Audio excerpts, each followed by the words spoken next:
नालासोपारा और वसई में Nigeria, Kenya और साउथ अफ्रीकन कंट्री के ड्रग पैडलरों की भरमार हो गई है और ऐसे ही एक ड्रग डेन पर रेड डालकर क्राइम ब्रांच की टीम ने एक बड़ी उपलब्धि प्राप्त की है। 11.5 करोड़ से ज्यादा का जो ड्रग है, जिसमें एमडी है, कोकीन है, इसे बरामद किया है। एक किराए के फ्लैट में ये पूरी ड्रग की फैक्ट्री चलती थी। ये पूरा मोडस ऑपरेंडी कैसे चलता था, हम बात करते हैं क्राइम ब्रांच के जो एसीपी हैं मदन बल्लाल जी से। सर, आप बताएं ये पूरा मोडस कैसे काम करता था नाइजीरिया का। ये जो है एवरशाइन सोसाइटी है वसई में, उसके बाजू में महेश अपार्टमेंट में तीसरे माले पे एक नाइजीरियन आदमी रहता है और वो ड्रग पेडलिंग करता है। ऐसे हमारे यूनिट 2 के वरिष्ठ पुलिस निरीक्षक आहिर राव इनको खबर मिली थी।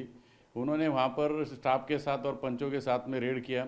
रेड करने के बाद में वहाँ पर तीसरे माले पे ये विक्टर रेमंड करके ना एक नाइजीरियन आदमी मिला। उसकी घर की झड़ती लेने के बाद में घर में उसके 58 ग्राम ये कोकेन पाउडर मिला था। वो पाउडर जब्त किया। उसके बाद में उसके घर में और एक रूम की चाबी मिली। वो रूम की चाबी कौन सी फ्लोर की है, कौन से रूम की है पूछने के बाद उसने चौथे फ्लोर के एक रूम की तरफ अंगुली किया। तो फिर वहाँ पे हमारे टीम ने वापस रेड किया चौथे फ्लोर माले पे। तो वो रूम में भी हमको कम से कम 2.5 किलो ये मिल गया एमडी पाउडर और कुछ केमिकल मिले। वो सब दोनों मिला के टोटल 11,58,000 रुपये का माल, 11,58,00,000 रुपये का माल हमको बरामद किया गया। और उसके बाद में हमने उससे कड़ाई से पूछताछ की तो उसने और एक उसका पार्टनर का भी नाम बताया, इग्ने बुआ करके।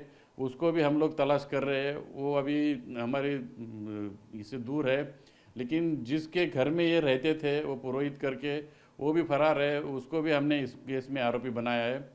ये सब ये जो है ये आते हैं अपने स्टूडेंट वीज़ा पे या फिर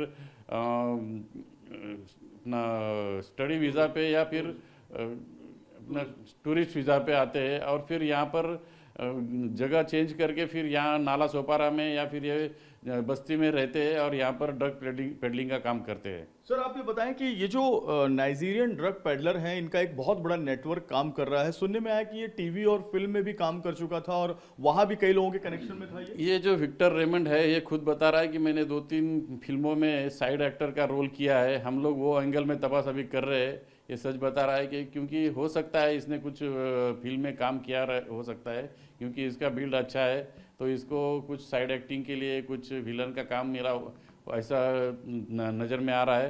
तो हम लोग कौन से फिल्मों में काम किया है और ये किसके किसके संपर्क में आया है, इसका भी हम लोग अभी तपास कर रहे हैं। सर, क्योंकि ये ड्रग पैडलर है और ये अपने फ्लैट में केमिकल भी मिला है, एमडी के कुछ इसमें रॉ मटेरियल भी मिले हैं, तो ये अपने फ्लैट में ही ड्रग बनाकर जो दूसरे नाइजीरियन इसके जो कांटेक्ट में इसके जो दोस्त हैं या जो ड्रग पैडलर हैं, उनके जरिए ये फिल्म में और टीवी में कई लोगों तक पहुंचता होगा। क्योंकि अगर ये फिल्म में काम करने जा रहा है और काम किया है जैसे इसने बताया, तो ये बहुत सारे डायरेक्टर और आर्टिस्ट सप्लायर्स के भी संपर्क में रहा होगा। ये कुछ फिल्मों के लोगों के संपर्क में है, ये तो पता चल रहा है बेसिकली। लेकिन इसके हम थोड़ा सा डीप में जाएंगे, क्योंकि ये बनाता है या नहीं ये तो पता नहीं चला है अभी तक। हम लोग अभी इसका सब पूरा जांच करेंगे। ये सब जो एटम मिले हैं उसके केमिकल जांच होगी एफएसएल से, और उसके बाद में पता चलेगा कि ये खुद बनाता था या कि कहीं से लाके फिर ये बेचता था। अगर सर ये कहीं से लाता भी था रॉ मटेरियल, तो उसके एक नेटवर्क मुंबई और आसपास तैयार होंगे जहां से ये रॉ मटेरियल लाकर ये आगे सप्लाई कर रहा है ड्रग पैडलर के रूप में। क्योंकि नाइजीरियन को देखते ही लोगों को मालूम पड़ता है कि ये ड्रग सप्लायर है और कुलाबा से लेके नाला सोपारा तक ये नाइजीरियन का गैंग फैला है। लेकिन नाला सोपारा वसई में ये ज्यादा एक्टिव हो गए हैं पिछले कुछ सालों में। आपने एक 300 करोड़ की फैक्ट्री भी बस्ट की थी, वहां भी काफी आपने ड्रग्स जो है वहां से ये एक साल पहले हमने बड़ा एक रैकेट ध्वस्त किया था। उसमें कम से कम 300 करोड़ का एमडी पाउडर और उसका फैक्ट्री बनाने वाला गिरोह हमने पकड़ा था। उसमें कम से कम 16-17 लोगों को अरेस्ट किया था और बड़े पैमाने पर हमने ये ड्रग का फैक्ट्री उद्ध्वस्त किया था। और उसके बाद में भी हमारी टीम ने एंटी नारकोटिक सेल और यूनिट 1 इन्होंने और जगह पे भी रेड करके कम से कम 100 करोड़ का अभी तक का ये एमडी पाउडर और ये ड्रग जब्त किया है। और हमारी ये कार्रवाई निरंतर चलती रहती है।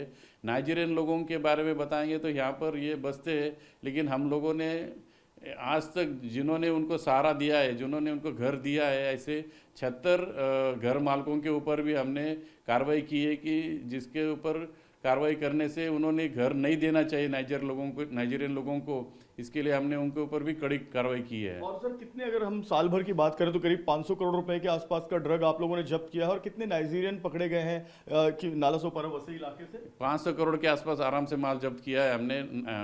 एमडी पाउडर भी है उसमें, और प्रकार के गांजा भी, दूसरे प्रकार के ड्रग्स भी हमने जब्त किए है, और ये कार्रवाई निरंतर चलती रहेगी। अच्छा, ये सर एक आखिरी सवाल है, नाइजीरियन किन किन इलाकों में ज्यादा है? जैसे गोखीवेरे में ये मालूम पड़ा है, नाला सोपारा स्टेशन के अगल बगल में इनकी बस्तियां हैं, और ये किराए पर ही मकान लेकर ज्यादातर रहते हैं। हाँ, किराए पे मकान लेके रहते हैं। तुड़ींज वालियो, नाला सोपारा, ये एरिया में ये लोग रहते हैं। यहाँ पे सस्ते मकान मिलते हैं, और घर मालिकों के ऊपर कार्रवाई करने के बावजूद भी ये लोग कार्रवाई करते हैं। हमारे वरिष्ठ अधिकारियों ने उनके नंबर भी फ्लैश किए हैं कि अगर कोई नाइजीरियन लोगों को सहारा देता है तो उसके बारे में पुलिस को इत्तला किया जाए, ताकि हम लोग उनके ऊपर कार्रवाई करेंगे। बिल्कुल साफ तौर पर तो नाइजीरियन ड्रग पैडलर का जो रैकेट है वो नाला सोपारा, वसई, नायगांव और आसपास के इलाकों में बहुत ज्यादा फैला है। नायगांव में फिल्मों की शूटिंग बहुत होती है, टीवी सीरियल्स की शूटिंग बहुत होती है, और टीवी सीरियल्स की शूटिंग होने के कारण इनको जो ग्राहक हैं, इन नाइजीरियन ड्रग पैडलर्स को, ड्रग सप्लायर्स को, रैकेटियर्स को आसानी से मिल जाते हैं, और वो जो ग्राहक हैं वो इनके परमानेंट ग्राहक बनते हैं, और उसके आगे और नए ग्राहक बनते हैं। तो इन तमाम लाइन पर क्राइम ब्रांच वसई विरार की जो इन्वेस्टिगेशन है वो चालू है, और भी इसमें गिरफ्तारियां होनी बहुत संभव है। कैमरामैन सुभाषीष के साथ जयप्रकाश सिंह, TV9 भारतवर्ष, वसई।